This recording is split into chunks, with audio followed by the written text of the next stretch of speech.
joining me here today are people from across the nation who have either survived gun violence, including recent mass shootings, or have lost family members through gun violence. And if you think there's a lot of people here, that is because there's an awful lot of gun violence in our country. Since last Friday's tragedy in Connecticut, dozens of grieving parents and grandparents and an entire deeply wounded community now know the kind of anguish that these people with them have endured. What happened in Newtown was an unspeakable crime, a mass murder in which 6- and 7-year-old children were gunned down in their classrooms, along with their elementary school teachers and administrators. And to all those who lost loved ones, our hearts are broken and our prayers certainly are with you. Last night, the President said he would use whatever powers his office holds to address this violence. I think it is critical that he do so. Words alone cannot heal our nation. Only action can do that. Gun violence is a national epidemic, a national tragedy that demands more than words.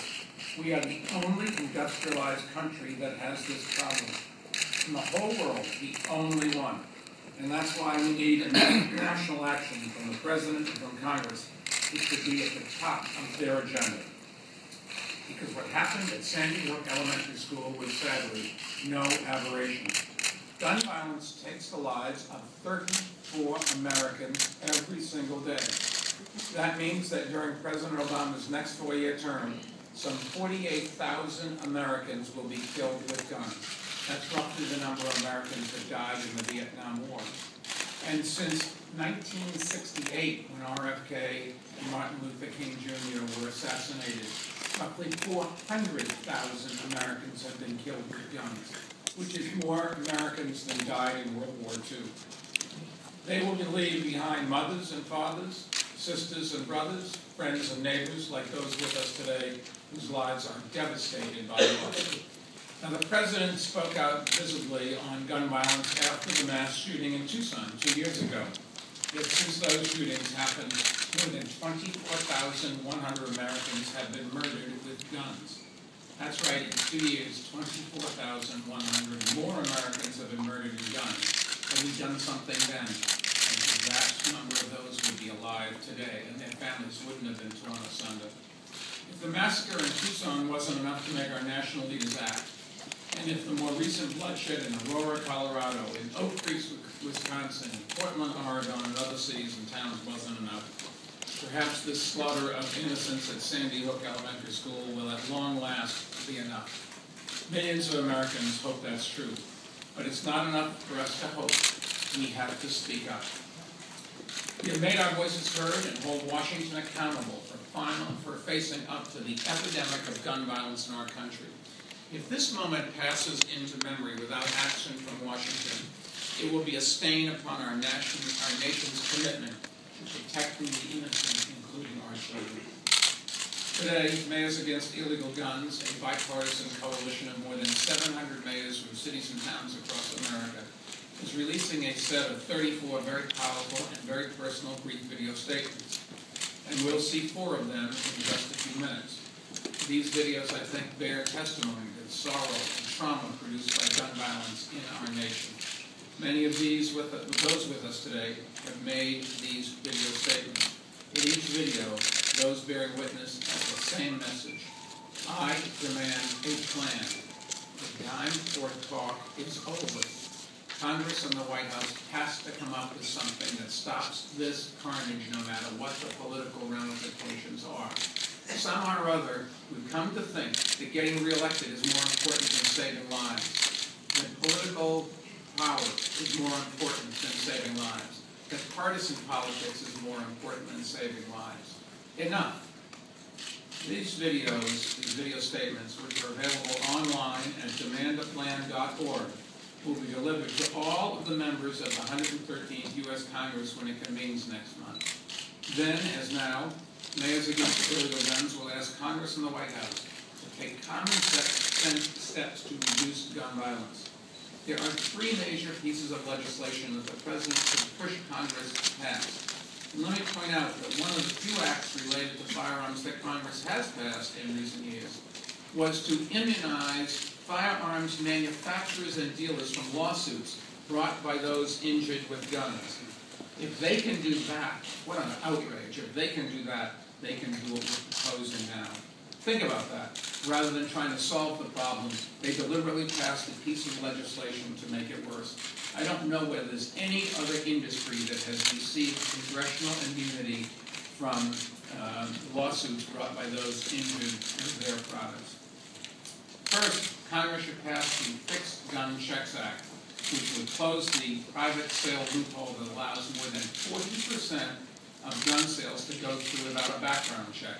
It would require every gun buyer to pass a background check. Now, the majority of gun sales already go through the background check system, and it's neither onerous nor intrusive, nor does it infringe on anyone's rights. This bill would also require states and the federal government to send all necessary records on felons, domestic abusers, seriously mentally ill, and other dangerous people to the National Instant Criminal Background Check System. In fact, the President, with a simple stroke of his pen, not needing approval from anybody else, could ensure the federal government's compliance with this provision. Congress did what they always do. They pass a law, and then they don't enforce it. They don't vote for money to enforce it, and they don't let the President appoint somebody to do the enforcement.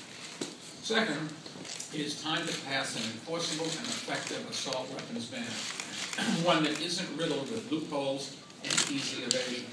A previous ban expired in 2004, and even though President Bush supported reinstating it, Congress never acted. That must change. Congress should also ban the high-capacity magazines that have been used again and again in these mass shootings. These weapons and ammunition can be used to kill large numbers of people quickly, and regulating them certainly falls within the bounds of the Second Amendment. And third, the President and Congress should work together to make gun trafficking a felony, as Senator Kirsten Gillibrand, Congresswoman Carolyn Maloney, and others have proposed. This legislative package would make it harder for criminals, drug abusers, minors, and the mentally ill to get guns, and harder for them to inflict the level of carnage that we saw this week. It's not a panacea. It wouldn't get rid of all the guns on the streets, but it would go a long ways towards limiting them and limiting the number of people killed.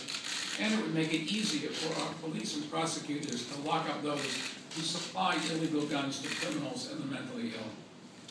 We here urge the President to include all three of these steps in any legislative package he sends to Congress.